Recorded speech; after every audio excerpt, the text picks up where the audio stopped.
Lay me down on the sacred ground, keep me from the cold, wrap me in your deep warm mud. The first speaker tonight is going to be Mark, who's a representative of the Recognise campaign. So thank you, Mark.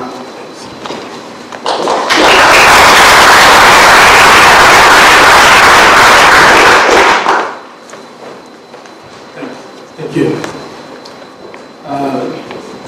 Before I begin, just to thank your uncle for your welcome to the country. It's a pleasure to be here back in Sydney. I've travelled woke up this morning in Hay and drove to Griffith, caught a plane to Sydney. Tomorrow I'll go home to Brisbane and then I'll wonder where I'm going the next day. I'm also just getting over a cold. So I'm clutching to this scarf and I may cough from time to time. But yes, keep your distance, but I'm at the end of it. So my job here, the reason why I wore the t-shirt, there'd be no kind of ambiguity. What about that fellow? Where does he stand? So it's really clear. My role at Recognise is to participate in the whole purpose of Recognise is to raise awareness and support for the principles and the idea of constitutional change. And the constitutional change that would recognise our peoples as the first peoples of this land, to break that silence that's in the document, where we're not mentioned that we were here first, that piece of recognition that ought to be there. And also our work is to raise awareness and support for the removal of the racism that is in the document. There are two sections in particular that need to be rectified. One that there's clear agreement that we should just cross out, and the other one is going to be where the heated debate is going to be about. But both issues of racial discrimination, they need to be dealt with. So in a nutshell, that's what this campaign is for. To raise awareness for the inclusion of proper recognition that Aboriginal Torres Strait Islander people were here before any such thing as England was invented. Before England was a colony of the Roman Empire, we were here. That is a fact that our peoples have always known. That is a fact that only Australia is coming more and more to terms with, but Australia got shocked into that in 1992. With the Mabo decision, Australia's consciousness got shocked into the reality that our title, our sovereignty, our reign, our relationship to land was never given over, ceded, or written away. And that's a fact that we have always known. And the rule book that the governments use for them to understand what's permissible and what's not, that rule book makes no mention of that fact. That rule book says nothing about the fact of that ancient memory, the ancient history, the ancient relationship that our people still draw on. It makes no mention of that at all. So our work at Recognise is to continue to raise awareness for all Australians, to say that's one of the cornerstone pieces that we're looking for in the constitutional change. So that all of Australians will one day go to the ballot box and they will be able to tick, yes, I do want that acknowledged in the Constitution. Now we have to admit that most Australians don't even engage with the Constitution at all. We have to admit that. Most of us have got no relationship to it or its content.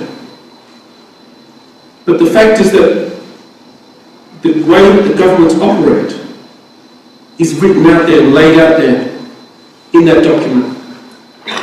And the longer it remains silent to our presence, our reality, our continued relationship that we have with our own ancestors, the longer it remains silent on that, it's not helping us, it's not helping Australia's consciousness, it doesn't help any of us if we continue to let this silence remain.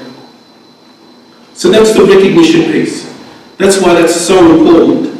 so that all Australians will be able to go in and make their mark and say, yes, I want to acknowledge that.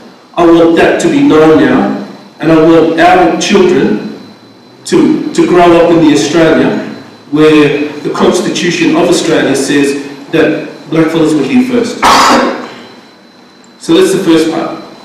The second major thing with the Recognise campaign is to remove the two items of racial discrimination that's within the Constitution.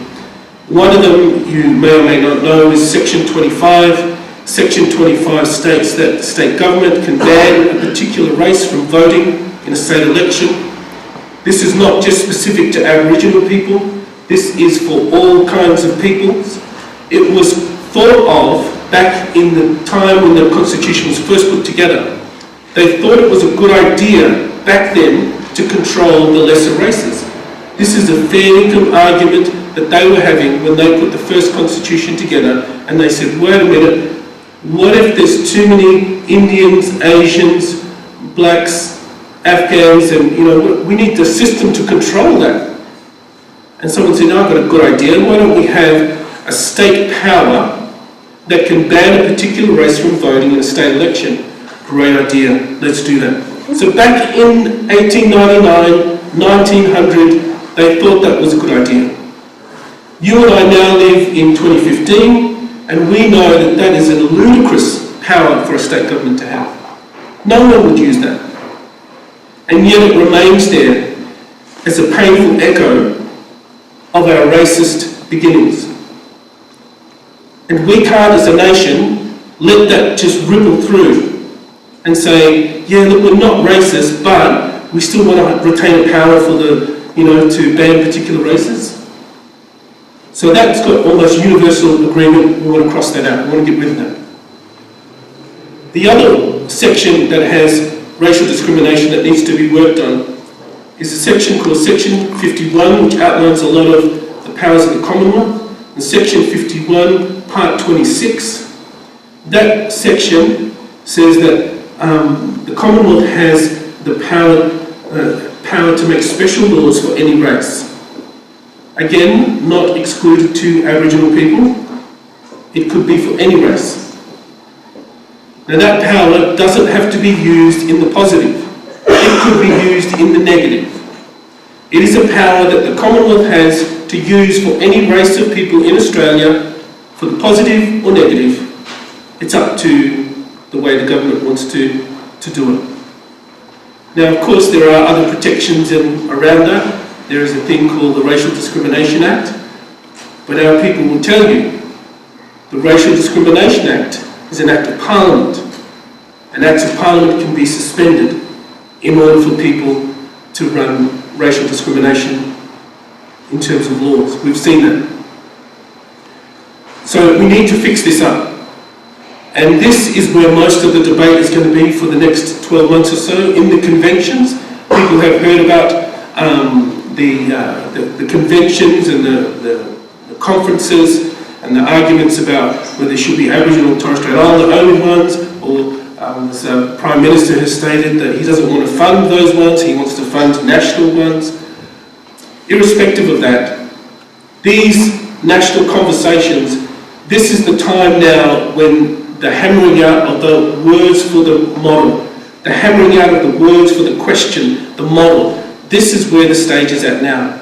We've been through a stage where we've had expert panels and joint parliamentary committees, and we've had review panels, and we've had meetings with the Prime Minister and the Leader of the Opposition.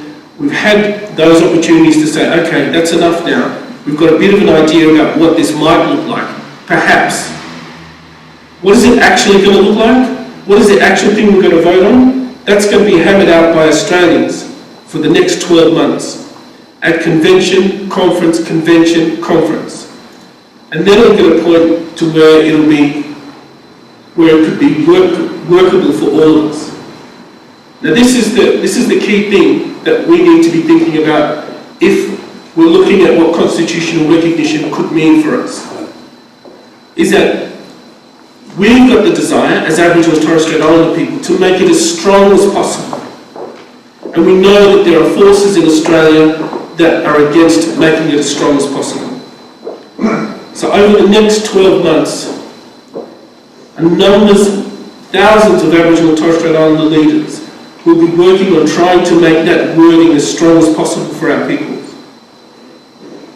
We've got representatives here from the Congress.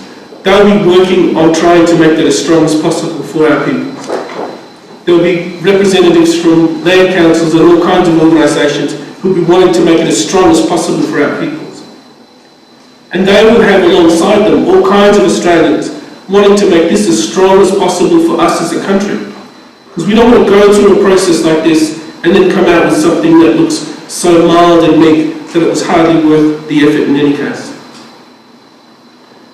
So that's what the process is as far as constitutional recognition is. It is about getting recognition in and getting racism out. And at the moment, it is we're at the edge of the next phase of the conversation. And the next phase of the conversation is conventions or conferences that will be marked out over, who knows, a year or so. And over that time, people will be hammering out what the actual words will be. But what this can represent for us as peoples is this can represent a high point in our identity. Thank you. My time is up. This can represent a high point for us in terms of our identity as Australians. Every other change, most other changes to the Constitution have been so mediocre that it's never registered as a high identity point. The extension of the retirement age for the High Court judges, that wasn't a big identity factor for us. 1967 was a big identity factor for us. And I absolutely believe that if we get this right, this will be a high point in our identity to remove racism and get the recognition right. Thank you.